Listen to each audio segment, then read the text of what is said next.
Donc là,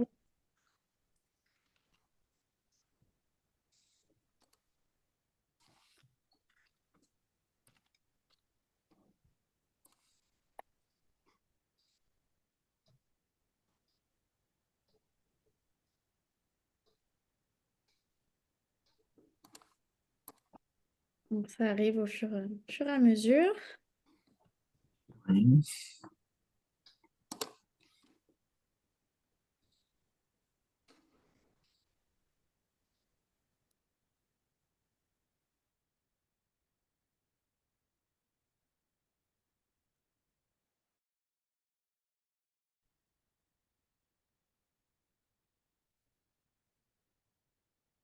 Alors, bonjour le centre d'accueil spécialisé de Fort-Calquier.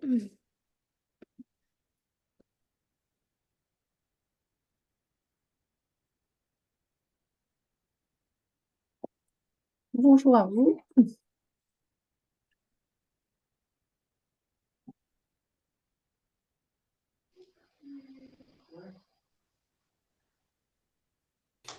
On va attendre encore 2 petites minutes et puis à 35, on commencera. Ça me permet d'accepter les derniers.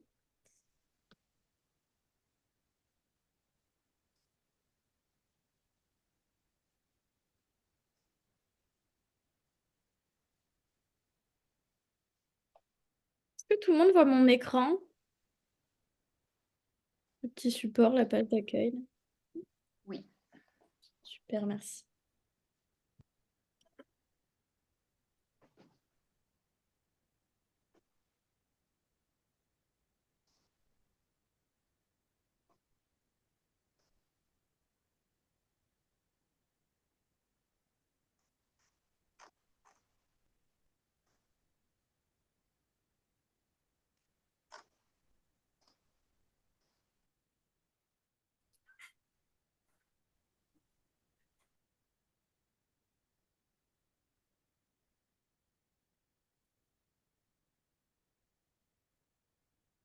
Ça continue d'arriver. Mm. Est-ce qu'on a des établissements de santé du 05 par hasard? CHICAS, CHBD, Bioassurance, Embrun.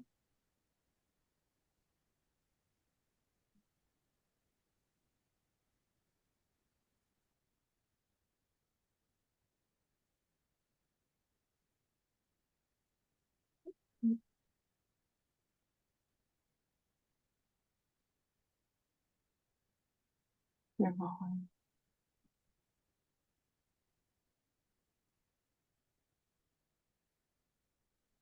On va peut-être débuter. Alors, bonjour à tous. Donc, je disais tout à l'heure, s'il y en a qui ont des pseudos, est-ce que vous pouvez vous renommer, qu'on puisse savoir qui vous êtes et d'où vous venez? J'en vois encore quelques-uns, mais dans l'ensemble, la consigne a été appliquée. Merci à vous. Donc, je suis Noémie Cubeau, chargée de mission à la RACT PACA. Et donc, je suis sur plutôt une mission de pilotage de ce projet et puis d'accompagnement auprès des établissements qui seront retenus. Et donc, je vais vous présenter aujourd'hui le projet qui s'appelle donc Attractive QVCT. Et donc, le slogan de ce beau projet, c'est améliorer l'attractivité des établissements sanitaires et médico-sociaux par l'expérimentation d'actions QVCT. Donc, voilà, le titre l'indique bien. Hein. Donc, on est bien sur des sujets d'attractivité, le tout par le biais de la QVCT. Je vous présente également donc Céline Sanchez, qui est notre membre du COPIL et puis représentante ARS du coup, donc qui pilote également ce projet. Alors bonjour à tous. En effet, donc je représente l'ARS PACA aujourd'hui dans le cadre de ce projet que nous finançons et dont la RACT PACA est l'opérateur. Donc ce qu'il faut savoir, c'est bien sûr que l'ARS PACA est consciente des problématiques d'attractivité que peuvent rencontrer certains territoires ou métiers, voire les deux. Et au-delà de ce terme, ce qui nous évoque, il apparaît que nous devons œuvrer dans le champ des organisations de travail, qui sont en réalité le vrai cœur des problématiques. C'est pourquoi nous soutenons en fait au titre de cette année 2024 ce projet Attractif QVCT qui vise à accompagner donc des établissements de santé et médico-sociaux, qu'ils soient publics ou privés. Et ce projet est assez intéressant et innovant dans le sens où en fait vous serez accompagné dans le cadre d'ateliers. Sans en dire trop, vous verrez que ça agit finalement de découvrir ou de redécouvrir la méthodologie ARACT en lien avec donc tout ce qui a trait à la QVCT, la qualité de vie et des conditions de travail. Et en fait, par ce biais-là, maintenir des organisations de travail donc plus sereines, plus pérennes, qui préservent la santé physique et mentale de vos équipes. Et en cela, au travers d'éléments ludiques, vous serez amené en fait à dégager des idées et à éventuellement les déployer. Donc c'est sans en dire plus, parce que c'est l'objet un peu de ce webinaire qui est de vous expliquer un peu tout le projet et votre possibilité d'être accompagné au travers d'un dossier de candidature que vous pourrez nous soumettre. L'idée ce jour, c'est qu'on soit présent pour répondre à vos questions, comprendre comment ça s'articule et ce que ça peut vous apporter. Voilà. Merci Céline.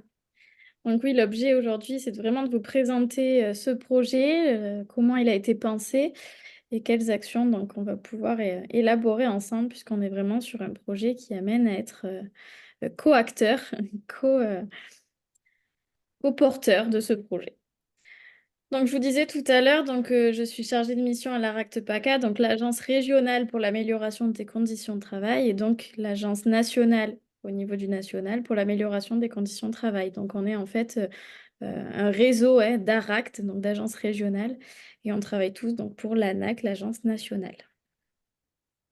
Donc en quelques mots, l'ANACT, c'est quoi? Alors déjà, c'est un établissement public administratif qui a été créé en 1973 et qui comporte aujourd'hui 16 ARACT dans chacune des régions, pour un total au 1er janvier 2023 de 265 agents donc, sur le territoire. Notre siège, donc, c'est à Lyon. On travaille vraiment principalement sous la tutelle du ministère du Travail et donc on mène des actions pour améliorer les conditions de travail et les performances des organisations. Alors, je ne sais pas si le document apparaît en grand sur tous les écrans. Oui. C'est Alors, bien. qu'est-ce que vous voyez? Ça apparaît en grand, c'est bon pour tout le monde? Oui, c'est bon. Alors, Super. parfait. Merci. Alors, on a une main levée. Est-ce que c'était pour répondre à la question ou pour intervenir? Super, merci. Donc, je disais donc 16 régions, 16 ARACT donc. Et on a tous donc pour les mêmes missions, donc de développer des projets d'amélioration des conditions de travail qui soient à chaque fois adaptés aux besoins locaux. Et notre cœur de métier, et si on intervient en tout cas, c'est parce qu'on a une association, et ça je vais y revenir parce que j'insiste là-dessus, des représentants des salariés et des directions. Donc je ne sais pas s'il y en a qui ont déjà pu prendre connaissance des documents du dossier de candidature. On va vous demander effectivement d'associer à chaque fois un représentant des salariés et un membre de la direction pour pouvoir candidater dans ce projet et plus généralement dans tous les projets que l'on porte. Au niveau de l'ARACT PACA, donc je ne sais pas si vous connaissez cette pâquerette. Donc c'est ce qui regroupe l'ensemble des champs de la QVCT et donc un ARACT PACA, c'est aussi ce qu'on porte. Donc on intervient sur toutes ces différentes thématiques, donc que ce soit l'organisation, le contenu et la réalisation du travail, mais également tout ce qui est compétences et parcours professionnels, tout ce qui est santé au travail et prévention, égalité au travail, dialogue professionnel et dialogue social, puis tout ce qui est aussi projet d'entreprise et management. Donc quand on parle de QVCT, voilà les champs que l'on vise. Et donc c'est aussi ce qu'on porte à la RACT PACA.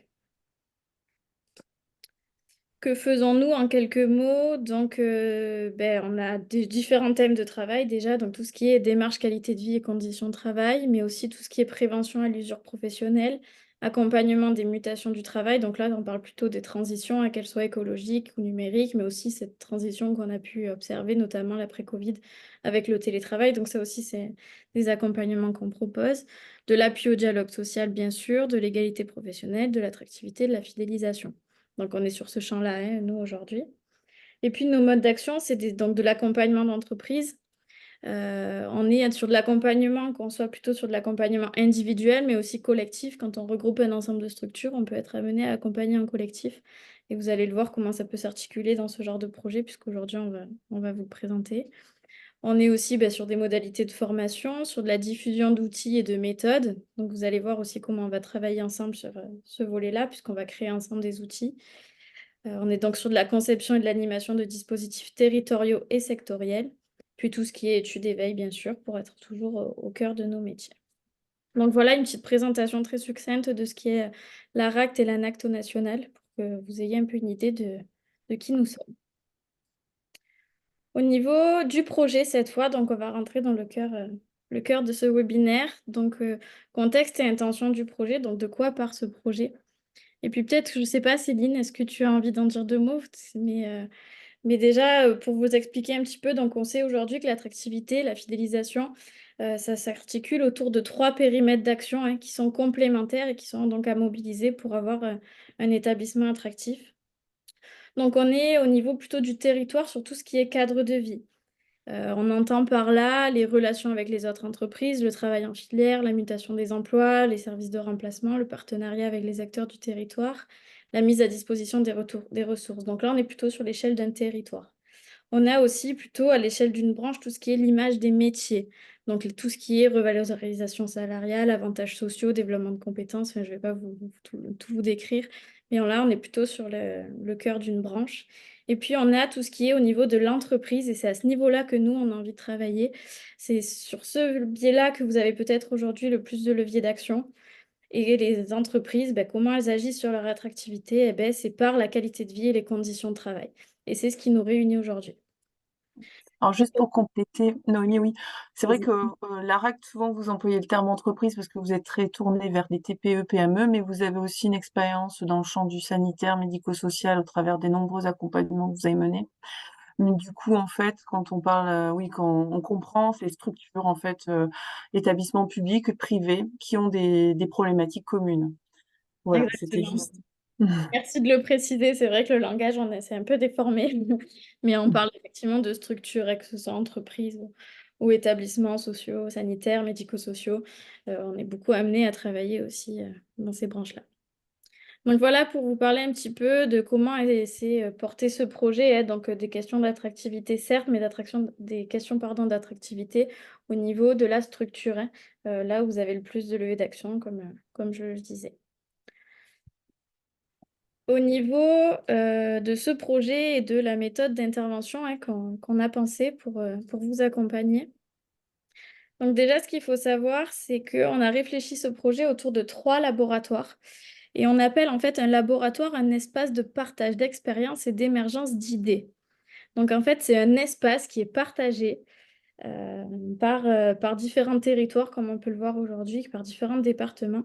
Et l'idée, c'est d'avoir cette dynamique collaborative et apprenante. Parce que voilà, on part du principe que pour faire émerger des idées, le collectif est important, le collectif est apprenant. Voilà. Donc, on a découpé cette expérimentation en 3 laboratoires. Le premier laboratoire, c'est avec des établissements plutôt des départements du 06-83. On a ce second laboratoire qui vous concerne, vous, pour les établissements des départements du 04 et du 05.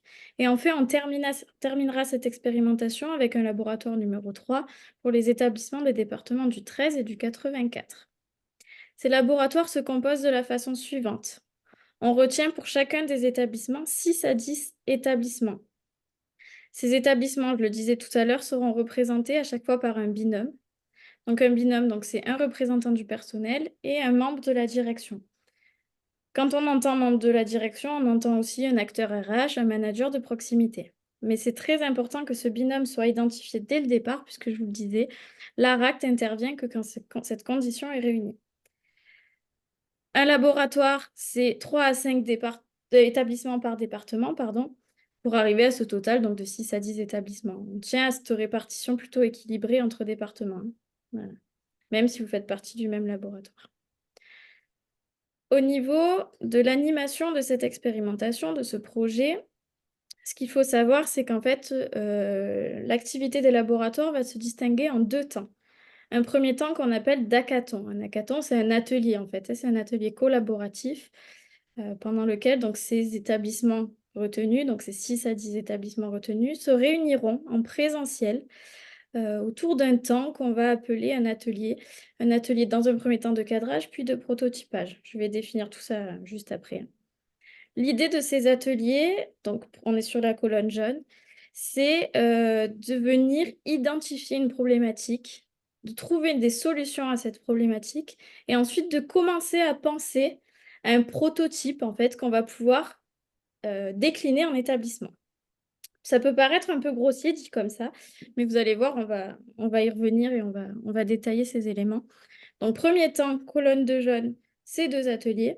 Puis, second temps, pour des établissements qui seront intéressés pour aller un petit peu plus loin, on vous propose une phase de test, une phase de testing en établissement. Donc, je vous le disais tout à l'heure, dans le cas de la première colonne jaune, on va jusqu'au prototypage. Prototypage, c'est un outil, en fait, hein, c'est qu'on va pouvoir décliner après sur le terrain. Et la phase de test, ben, c'est le moment où on décline cet outil. Cette phase de test, vous allez voir, c'est pas pour ça que vous allez candidater aujourd'hui. Aujourd'hui, vous allez candidater pour l'étape hackathon, l'étape atelier, qu'on va réaliser en présentiel tous ensemble. Et puis, dans un second temps, on vous demandera pour les établissements qui souhaitent continuer l'expérimentation de recandidater pour être accompagnés par la RACT. Et c'est à ce moment-là que vous aurez un second dossier de candidature à compléter. Mais pour l'instant, on n'y est pas encore. Pour l'instant, si vous candidatez suite à ce webinaire, vous candidatez pour l'étape hackathon, l'étape colonne de jeunes. Voilà. Les ateliers. Les En ateliers, oui. fait, c'est ça. En fait, en résumé, excusez-moi Noémie, mais c'est bien expliqué. C'est juste pour revenir à la première page présentation. En réalité, le projet a débuté dans déjà 2 départements. Et là, c'est votre tour, en fait. Vous pouvez bénéficier de cet accompagnement. Et la condition, c'est que au sein de ces ateliers, il y ait quand même des représentants, donc en binôme, en fait, à savoir un acteur RH et un manager de proximité ou un manager de proximité, pardon, et un représentant du personnel. Tout ça pour garantir en fait qu'il y ait une compréhension des problématiques mutuelles et que ça soit plus efficace opérationnel. Après, dans l'atelier, comme l'indiquait Noémie, en fait, le but, c'est de dégager des problématiques, des idées et de prototyper. Et c'est là que ces ateliers-là, en fait, pour pouvoir y participer, il est important de remplir le dossier d'inscription qui vous sera communiqué à la fin et qui vous permettra donc de vous positionner pour bénéficier de cet accompagnement. Et le testing, l'expérimentation, finalement, ça sera sur les établissements volontaires qui voudront aller plus loin et mettre en œuvre ce qu'ils auront dégagé comme problématique au sein des ateliers. Voilà, sans vous Très faire bien, ne merci. pas... Voilà. Bon, c'est important de bien comprendre effectivement ces différentes étapes, 2 temps vraiment distincts. Un temps d'atelier qu'on appelle ici hackathon colonne de jeunes, un second temps de test pour des établissements qui seront volontaires pour aller plus loin, mais qu'on fera dans un second temps. Ce projet, donc je l'ai peut-être dit, c'est une expérimentation. Comme toute expérimentation, ce qu'on doit faire, c'est tester si cette modalité est valable et donc si elle fonctionne. Et pour ça, on va être amené à évaluer le projet tout du long. Donc c'est pour ça qu'on vous en dit 2 mots ici aujourd'hui, parce que si vous souhaitez candidater, il faut savoir que c'est aussi dans le cadre d'une expérimentation. Et donc, l'évaluation de ce projet va porter sur en quoi ce projet aura-t-il permis d'améliorer les situations et les conditions de travail des structures pour les rendre plus attractives et leur permettre de garder leur personnel. Donc, des enjeux d'attractivité et de fidélisation. On va évaluer, voir si cette façon de faire vous permet à vous, structure, d'être plus attractif et de fidéliser votre personnel. Donc voilà. Finalement, en fait, la QVCT, derrière l'idée toujours sous-jacente, c'est la performance. Alors, c'est pas uniquement en fait quelque chose que l'on affiche en quelque sorte pour valoriser une structure. Ça a un impact sur vos organisations. L'idée, c'est finalement de générer de la performance par la baisse de l'absentéisme, la diminution du turnover, et ainsi vous rendre plus efficace dans votre fonctionnement, avec donc une qualité du service public qui par ailleurs s'ensuit. En fait, tout est lié. Voilà. Exactement. Et donc, toujours à titre expérimental, donc il y a des livrables qui vont être réalisés. Déjà, tout d'abord, un cahier des récits qui va, comme son nom l'indique, pardon, réciter tout ce qui s'est passé, illustrer chacun des prototypes, illustrer les phases de test et venir recenser tout ça au sein d'un cahier. Et ce cahier sera à disposition donc, des établissements et permettra d'avoir donc, un compte rendu de tout ce qui s'est passé pendant l'expérimentation.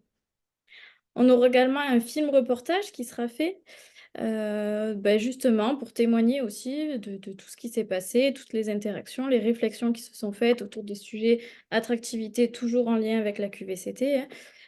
Et tout ça sera aussi un outil de capitalisation qui vous sera transmis.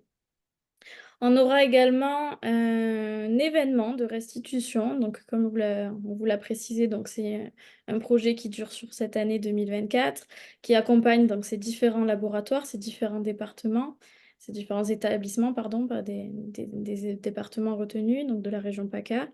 Et donc, on souhaitait quand même avoir cet événement en fin de projet pour mettre à l'honneur aussi tous ces établissements qui se seront engagés et qui auront testé des prototypes qu'on aura créés ensemble. Enfin voilà, ce sera vraiment un événement partagé.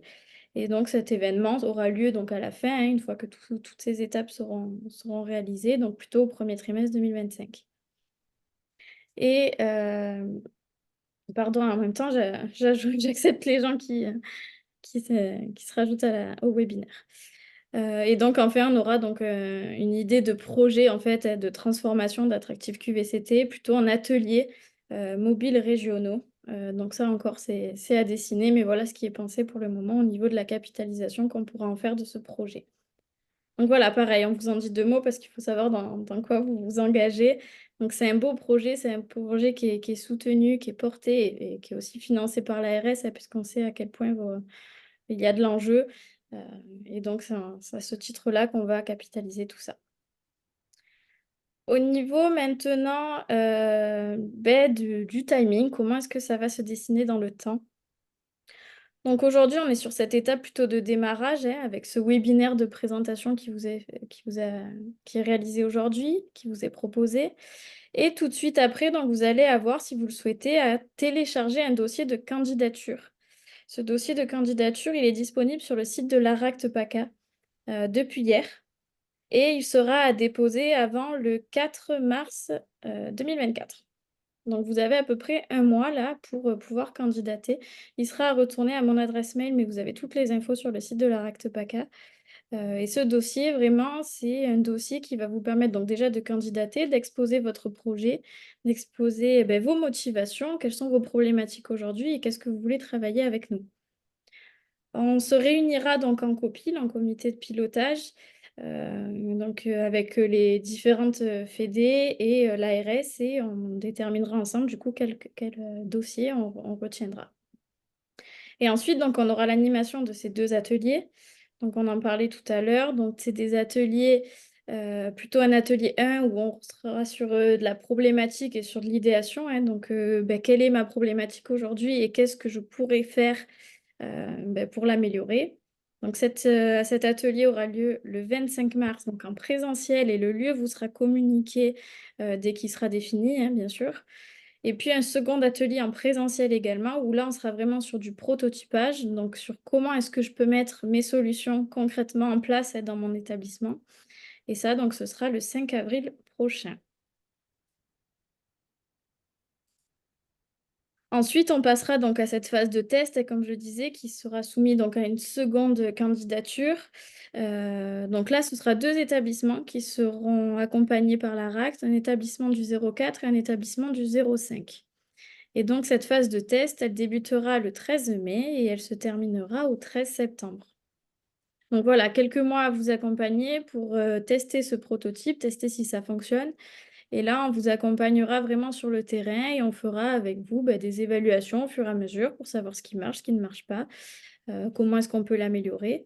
Et l'idée, c'est d'avoir le 24 septembre prochain un retour d'expérience à l'ensemble donc du laboratoire, à l'ensemble des 6 à 10 établissements qui auront été sélectionnés pour la première partie, pour les ateliers, pour aussi avoir des retours tous ensemble. Voilà. autre façon de présenter les choses, mais c'est exactement ce que je viens de dire. Donc, c'est pour, voilà, c'est pour avoir plutôt un timing dans le temps.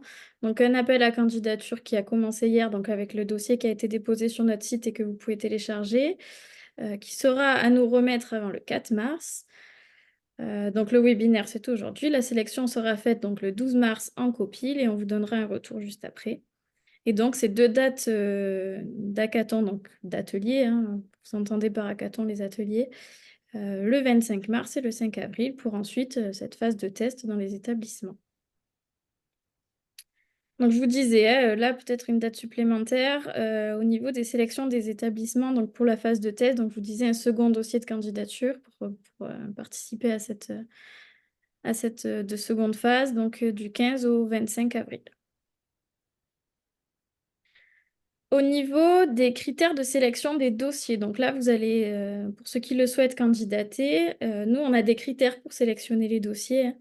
Donc, il y a quand même un critère qui est assez important où on essaye de faire 50% d'établissements sanitaires, 50% d'établissements du social, médico-social. On essaye également de faire, pardon, je n'ai pas modifié les départements, mais je le ferai. On a aussi un critère qui est sur cette répartition entre les 2 établissements, donc moitié département, donc là ce sera 0,4, moitié département 0,5. Un des critères aussi qui est indispensable pour nous, et ça je l'ai précisé à plusieurs reprises, mais voilà, c'est l'engagement d'un membre représentant du personnel de la direction et un représentant du personnel de l'établissement. On demande aussi que la problématique soit explicitée, détaillée le plus possible pour qu'on puisse aussi avoir une idée de pourquoi vous souhaitez vous engager dans ce projet. On a aussi comme critère la disponibilité du pré-attesté, hein, donc comme quoi vous êtes disponible pour venir dans ces ateliers et si vous le souhaitez aussi être accompagné, donc si vous avez la disponibilité pour être accompagné. On demande à ce que vous soyez déteneur d'un numéro FINES. Et pour les EHPAD, donc on a un critère supplémentaire qui est le 50% de places éligibles à l'aide sociale. Donc voilà les critères que nous, on regarde en tant que membre du COPIL pour venir sélectionner les candidats. Donc pour moi, ma présentation est terminée. J'espère que pour vous, c'est clair. En tout cas, ce que je vous propose, c'est de faire un petit temps de questions, questions-réponses. Donc on est plusieurs là, membres du COPIL et on a également l'ARS là, qui est présente pour répondre si jamais vous avez des questions. Donc n'hésitez pas, c'est le moment en tout cas, et on espère pouvoir vous éclairer davantage. Alors oui, on a des mains levées, donc j'ai i.reboul, pardon, j'ai pas le... Est-ce que vous m'entendez? Oui, super. Donc, ici Dorine Reboul, directrice des ressources humaines du centre hospitalier Buech-Durance dans le 05. Est-ce que vous avez des premiers retours d'expérience des départements 06, 83 où vous avez lancé le projet?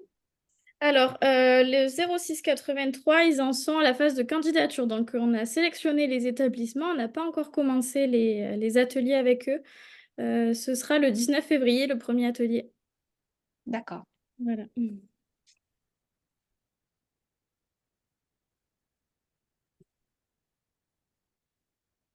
y a des questions?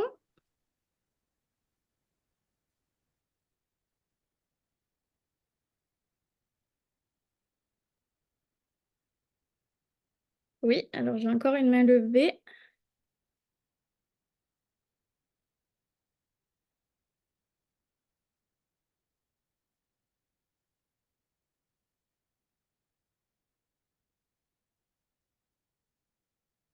On vous écoute.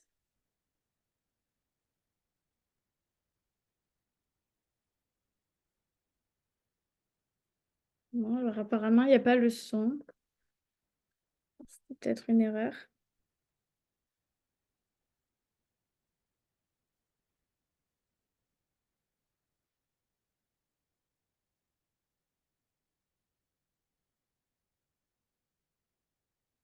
On peut répondre aussi sur le chat, je ne sais pas s'il y en a qui ont des difficultés.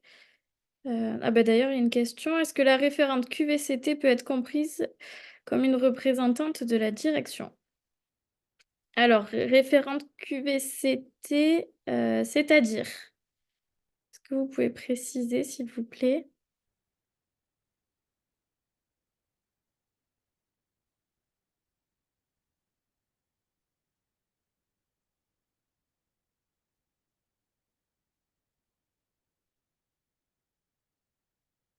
Donc, j'imagine que vous avez donc du coup dans votre établissement une référente QVCT et qu'elle fait partie donc de la direction. Donc, elle peut être bien entendu, enfin, elle peut faire partie du binôme, hein, il y a pas de souci, si c'était la question.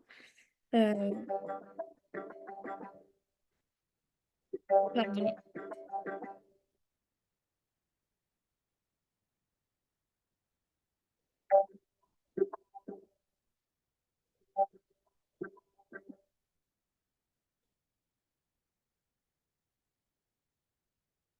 Nous avons une personne référente QVCT RPS, animatrice prévention au sein de l'établissement.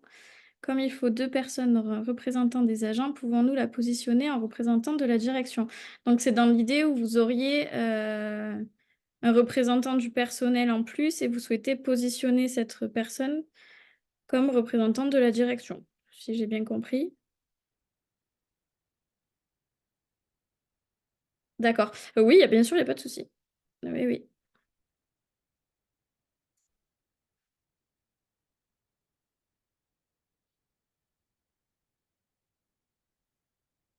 Le diaporama, alors vous aurez le replay du webinaire qui sera disponible sur le site de la RACT PACA également. Donc vous pourrez vous appuyer en tout cas sur ce support, y a pas de souci.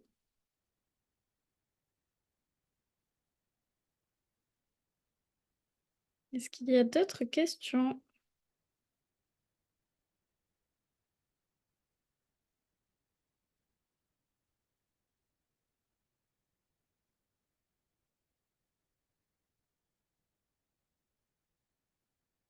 Non, je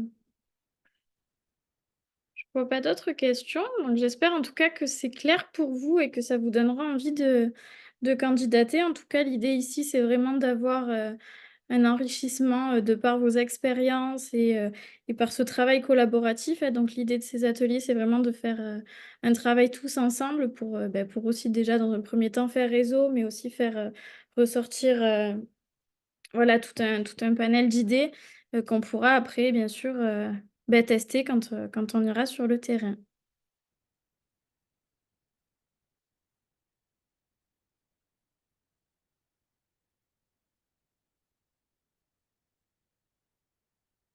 Alors, les ateliers seront animés en présentiel. Le site d'accueil vous sera communiqué donc au plus tôt et puis surtout aux établissements qui seront retenus, hein. L'idée, c'est de trouver un site d'accueil à mi-chemin hein, entre le 04 et le 05 pour que tout le monde puisse y assister et puis qu'il soit quand même accessible de par les transports en commun. Voilà, donc on s'y penche actuellement en tout cas pour trouver un site qui correspond à tous ces critères. Mais ce sera effectivement des temps en présentiel. Et donc seront concernés ce binôme que vous citerez du coup dans vos dossiers de candidature, hein.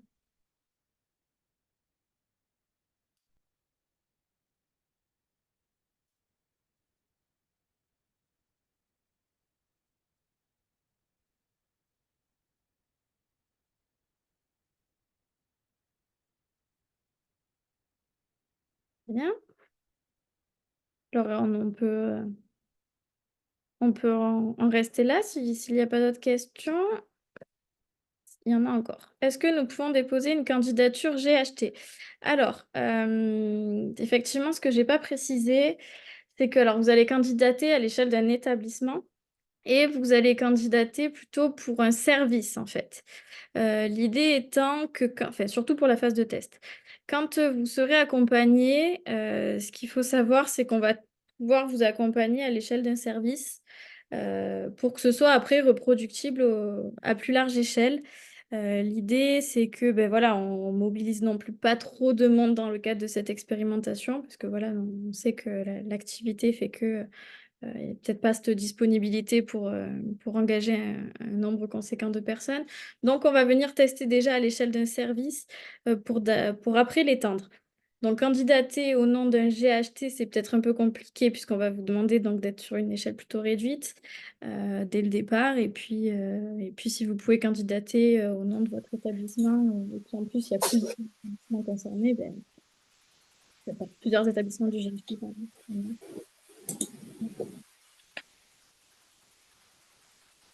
J'espère avoir répondu à votre question. Donc, il y a deux mains levées. Alors, Reboul.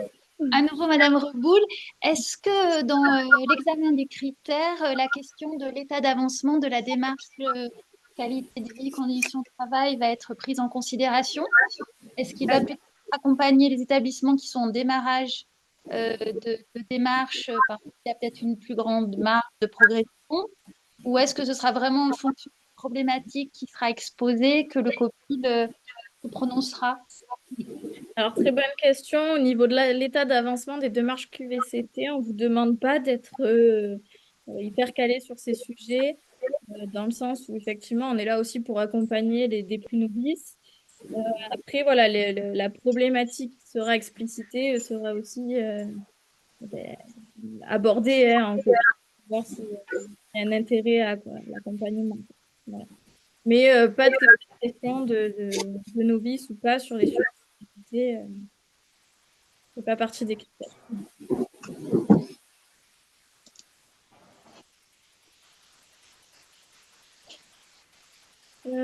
Alors, CD05. Oui, Laïla Kadam, référente qualité au sein du département des Hautes-Alpes. J'ai une question. Est-ce que les services à domicile sont éligibles à cet appel à candidature ou pas? Non, on est sur plutôt des établissements sanitaires médico-sociaux. D'accord, merci.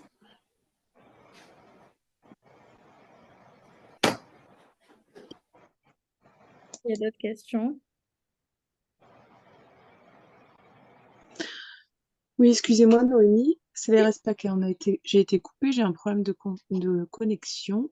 Mais du coup, je sais pas, vous savez, on n'avait pas évoqué éventuellement si les établissements avaient envie de visualiser un peu en quoi consistaient les ateliers. Il y avait la possibilité aussi de leur préciser un petit peu ces éléments-là sur le volet pratico-pratique, comment ça se déroule, qu'est-ce qui peut être mené ou pas. Je ne sais pas si ça faisait partie des questions qui sont ressorties. Alors au niveau des ateliers, alors c'est pas tout à fait défini encore. En tout cas, on est sur des pratiques plutôt innovantes dans le sens où on est sur du travail collaboratif. Il y a des outils d'idéation. Je ne sais pas si ça vous parle. Donc on a des outils déjà pour problématiser dans un premier temps. Ensuite, on a des questions, des outils d'idéation, hein, comme je disais, donc pour faire ressortir des idées du collectif, puis en sous-groupe. Enfin, voilà, c'est une méthode de travail plutôt innovante. Et ensuite, donc, on a cet atelier plutôt de prototypage où là, on sera pareil à base d'outils, de tout un tas d'outils en fait qui existent pour venir poser sur papier les idées retenues et comment est-ce qu'on peut les définir de façon réalisable sur le terrain. Voilà. D'accord, merci.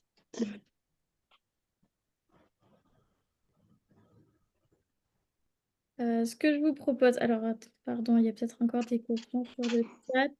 Au niveau du service, pouvons-nous projeter notre dossier sur l'équipe d'encadrement? Ce n'est pas un service en lui-même. Alors oui, c'est une question qu'on a déjà eue, notamment avec le premier laboratoire. Oui, effectivement, on peut être aussi sur des sujets d'encadrement, donc j'imagine de management, des questions de management. Ça peut faire aussi l'objet d'un accompagnement, bien sûr.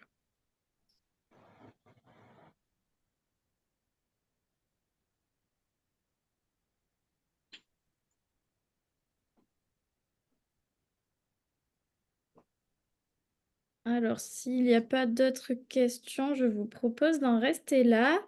Je vais vous partager quand même, je vais mettre dans le chat le lien vers le site de la RACT et puis mon adresse mail. Si jamais vous avez des questions, n'hésitez pas à revenir vers moi. Et puis donc, on pourra échanger sur ces sujets-là sans difficulté. Donc, pour rappel, alors je vais vous repartager l'écran. Je vous remets les dates hein, au niveau des dossiers de candidature.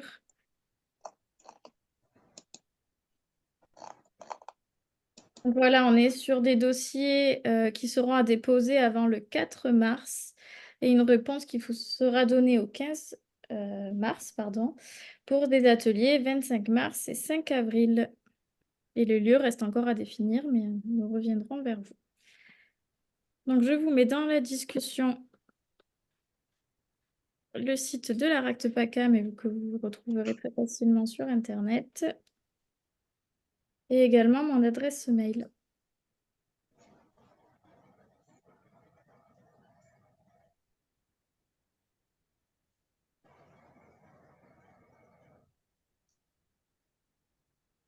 Et puis, si c'est bon pour vous, je vous propose qu'on en reste là, en espérant que ça vous a donné envie de participer à ce projet et puis au plaisir d'échanger avec vous prochainement. Merci à tous. Merci, au revoir. Au revoir. Merci à vous.